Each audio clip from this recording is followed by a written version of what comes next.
Hi friend, good morning. তো আজকের ভিডিওটা পুরো সকাল থেকেই স্টার্ট করলাম। তো এখন বাজে হচ্ছে সকাল 7:30, আর আমি কিন্তু অনেকক্ষণ আগেই উঠেছি। আমি উঠে ব্রাশ করে ফ্রেশ হয়ে ঈশানের জন্য রুটি বানিয়ে, যেহেতু এখানে আমাদের খাটটা একটু ছোট, তো সেই জন্যই এদিকে আমরা মানে একটা গদি কিনে নিয়েছি। তো সেই গদিটা পেতেই আর কি নিচে তিনজনে শুই। আর খাটে দুপুরবেলা আমি আর ঈশান থাকি দুজন। তো খাটটা ছোট বলেই রাতে শোয়াটা একসাথে পসিবল হয় না, তো এই জন্যই সবাই নিচে ঘুমাই। তো যাই হোক, এক এক করে আমি যে বিছানাগুলো দেখো গুছিয়ে ফেলছি। আর একটা মেয়েই পারে একটা সংসারকে সুন্দর করে সাজিয়ে গুছিয়ে রাখতে। তো তোমরা দেখতে থাকো আজকে পুরো দিনের ভিডিও, কি করি না করি সবটাই তোমাদের সাথে শেয়ার করব। আর বিছানা গোছাতে গোছাতে আবার দুধ চলে এসেছে সকালবেলা।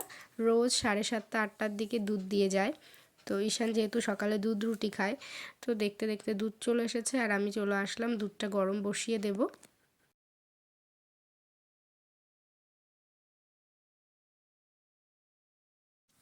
আর একটু জল মিক্সড করে নিই, কারণ ছোট মানুষ তো একটু মানে পাতলা করেই গরুর দুধটা খাওয়ানো আমার মনে হয় বেটার হয়। তো যাই হোক, সেই জন্যই দুধটা গরম বসিয়ে দিলাম। এবার বিছানাটা পুরো রেডি করে ঘরটার ঝাড় দিয়ে ঈশানকে তুলে ওকে ওর জন্য গরম জল বসিয়ে দিয়েছি। যেহেতু এখন শীতকাল, ঠান্ডা জলে তো একদমই ফ্রেশ হতে চাইবে না, তো রোজ গরম জল দিয়েই ওকে ফ্রেশ করি। তো এই জন্য এই পাশে একটু গরম জলও বসিয়ে দিলাম। তো চলো এখন গিয়ে বিছানা গোছানো যাক। তো তোমরা দেখতে থাকো ব্লগটা, সঙ্গে থাকো আমার। তো এই যে বিছানা টিছানা গুছিয়ে এখন ঘরটা ঝাড় দিয়ে নিচ্ছি। আর ও তো সারাক্ষণ দুষ্টুমি করতে থাকে। আমি ঝাড়ু দেবো, ঘরবাড়ি পরিষ্কার করব, আর ও এটা ফেলবে সেটা ফেলবে, এরকম করতেই থাকে। আমার সব কাজগুলো আবার ডবল ডবল করে করতে হয়। বাচ্চা ছোট থাকলে কি সমস্যা হয় না। যাদের মানে বেবিরা এখনও অনেক ছোট, তারা ছাড়া কেউ বুঝবে না এই জিনিসটা। তো দেখতেই পেলে আমার ঘরটা পুরো ক্লিন করা কমপ্লিট। তো এখন এই যে গরম জলটা মিক্সড করে নিলাম, আর এই যে ঈশানের কলগেট, তো ওকে এখন ফ্রেশ করাবো। ওকে রোজ বেসিনে দাঁড় করিয়ে দিই, তারপরে ওকে ফ্রেশ করাই। তো দেখো ফ্রেশ করিয়ে নিয়ে এসে আমি একটু ফোনটা আর কি অন করে রেখে দিয়েছি, কারণ ফোন ধরে দেওয়ার মতো আমার কেউ নেই। এরকম মানে রেখেই আর কি ভিডিও বানাতে হয়, কারণ আমার কর্তামশাই খুবই বিজি মানুষ, ও সারাক্ষণ কাজবাজ থাকে। তো যাই হোক, এই যে আমি ভিডিওটা অন করে দিয়েছি আর ঈশান বারবার বন্ধ করছে, আর ওকে আমি বডি লোশন, মুখের ফেস ক্রিম এগুলো মাখাচ্ছিলাম। মাখিয়ে তারপরে এই যে রেডি করে দিয়েছি, জামা প্যান্ট সক্স সব পরিয়ে দিয়েছি। আর সোয়েটারটা পরবে না বায়না করছিল, সেজন্য আর পরাইনি। আর ঈশান কিন্তু ওর নিজের ভিডিও করলে না ও খুব রেগে যায়। দেখো আমি ওর ভিডিও করছিলাম, ও কেমন চিল্লাচ্ছিল। তো দেখতে দেখতে এই দুধটাও গরম হয়ে গেছে, আর ওর খাবারটা নিয়ে আমি চলে এসেছি, যে দুধ রুটি। তো সকালে ও রোজ এটাই খায়। তো এটা খাওয়া দাওয়ার পরে একটু বই নিয়ে বসে, বই টই পড়ে। তো এখন এই খাওয়ানোর সময় একটু কার্টুনটা চালিয়ে দিয়েছি টিভিতে, তো ওটা দেখতে দেখতে খেয়ে নেবে। তো খাওয়ার পরে এই যে বই পড়তে বসেছে। তো এখনও বই পড়বে, আর আমি তাড়াতাড়ি রান্নাবান্না, ঘরবাড়ি মোছা, স্নান পুজো কমপ্লিট করে 11টার মধ্যে ওকে আবার স্কুলে নিয়ে যাই, খিচুড়ি স্কুল। তো ওখানে অনেক বাচ্চারা থাকে, তো ও তো এখনও সেভাবে কিছু বোঝে না। তো ওই বাচ্চাদের সাথে গিয়ে খেলাধুলো করে, ওর একটু অ্যাক্টিভিটি হয়, সেই জন্য ওকে নিয়ে যাই। ওর মনটাও একটু ভালো ভালো লাগে আর কি গেলে। তো সেই জন্য আমার একটু চাপ হয়ে যায়, কারণ 11টার মধ্যে রান্না বান্না সব কিছু কমপ্লিট করা, পুজো দেওয়া, ঘর মোছা, একটু চাপ হয়ে যায়। কিন্তু তবুও ও আনন্দ পায় বলেই চেষ্টা করি রোজ যাওয়ার। তো যাই হোক, চলো দেখতে থাকো ভিডিওটা। তো ঈশানকে পড়ানো কমপ্লিট, এখন জামা কাপড় ধোবো, ঘর মুছবো, রান্না করব। তো যাই হোক, সংসারে কতই না কাজ থাকে না। আবার ওকে নিয়ে স্কুলে যাব, খিচুড়ি স্কুলে। তো এরকম করতে করতেই পুরো দিনটা শেষ হয়ে যায়, সকাল থেকে রাত পর্যন্ত। কিভাবে যে শেষ হয়ে যায় আমি নিজেও জানি না। তো দেখো এখন কি দুষ্টুমি করছে ঈশান। পাপাই, পড়াশোনা হয়ে গেছে? হ্যাঁ, পড়াশোনা হয়ে গেছে? পড়াশোনা হয়েছে? এখন স্কুলে যাবে তো? স্কুলে যেতে চাও তো? হ্যাঁ কি না শোনা? বলো। ও, এটা কি? কিউই? বাবা, ঈশান এত কিছু শিখে গেছে।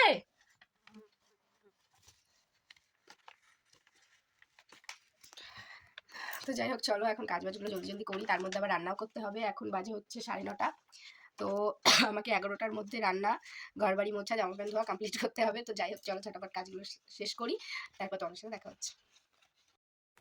তো রোজ আমার এরকম এই গামলার 1 গামলা করে জামা প্যান্ট থাকে, তো ওগুলো রোজই ধুতে হয়, কারণ ঈশানের ডেলি যে জামা প্যান্টগুলো পরে সেগুলো রোজ কেচে দিতে হয়। আর দেখতে দেখতে দেখো বেসিনে কটা থালা বাসন ছিল সেগুলোও ধুলাম। আর এদিকে ও মাছ নিয়ে এসেছে।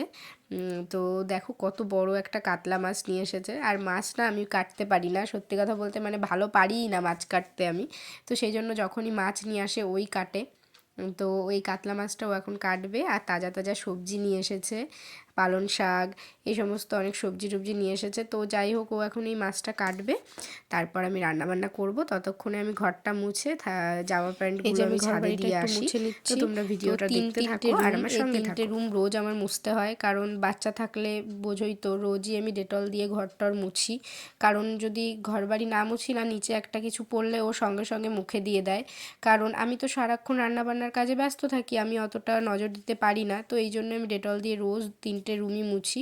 তো তারপর মোছামুছি করে কমপ্লিট করে এই যে জামা প্যান্টগুলো কেচে রেখেছিলাম সেগুলো ছাদে দিতে চলে আসলাম। তো এই যে একে একে মেলে দিচ্ছি। আর ঈশানকেও রোজ নিয়ে আসি, ও কি করে আমার কাছে একটা একটা করে ধরে ধরে দেয় আর কি। যেহেতু ওর জামা প্যান্ট ছোট্ট ছোট্ট, ওর একটু ইজি হয় ধরতে। তো ও ধরে ধরে দেয় আমার কাছে আর আমি মেলে দিই। আবার কখনো কখনো নিচেও ফেলে, সেটা নিয়ে মারও খায়। তো যাই হোক চলো, এইভাবেই দিনগুলো কাটছে। তো তোমরা দেখতে থাকো আর আমার সঙ্গে থাকো।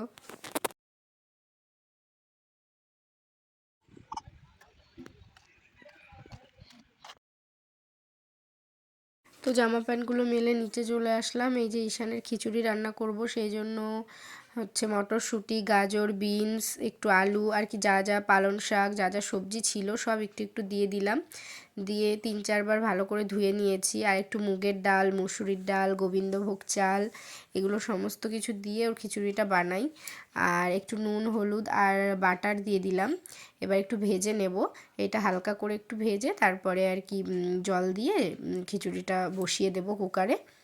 আর এই যে মাছ নিয়ে এসেছে, মাছ ভাজাটাও বসিয়ে দেব। ওকে খিচুড়ি আর মাছ ভাজা খাওয়াবো, খাইয়ে স্কুলে দিয়ে আসবো। তারপর স্কুল থেকে আসলে দুধ ভাত খাবে আর ঘুমিয়ে পড়বে দুপুরবেলা। এটাই হচ্ছে ওর ডেলি রুটিন, কিছু না কিছু মানে হতেই থাকে ওর জন্য। তো যাই হোক এই পাশে কড়াইটা বসিয়ে দিলাম মাছ ভাজার জন্য, আর এই পাশে আমি এই যে খিচুড়িটা রান্না করব বলে বাটার দিয়ে একটু নাড়ানাড়ি করে নিচ্ছি। কারণ একটু ভেজে নিলে একটু হালকা টেস্টি হয়। তো যতই হোক বাচ্চা মানুষ, ওরও তো আর কি টেস্টের একটা ব্যাপার আছে। আর সত্যি কথা বলতে ঈশান না একটু টেস্টি টেস্টি খাবার না হলে খেতেও চায় না। কারণ ছোটোর থেকে আমি আর কি এরকম বানিয়ে দিয়ে দিয়ে ওর আদতটা এরকম খারাপ করে দিয়েছি। তো যাই হোক চলো, আর এই মাছগুলো ফ্রিজে রেখে দেবো, কারণ এতগুলো মাছ তো লাগবে না। তো এই জন্য এই মাছগুলো ফ্রিজে রেখে দেবো আর বাদবাকিগুলো রান্না করব।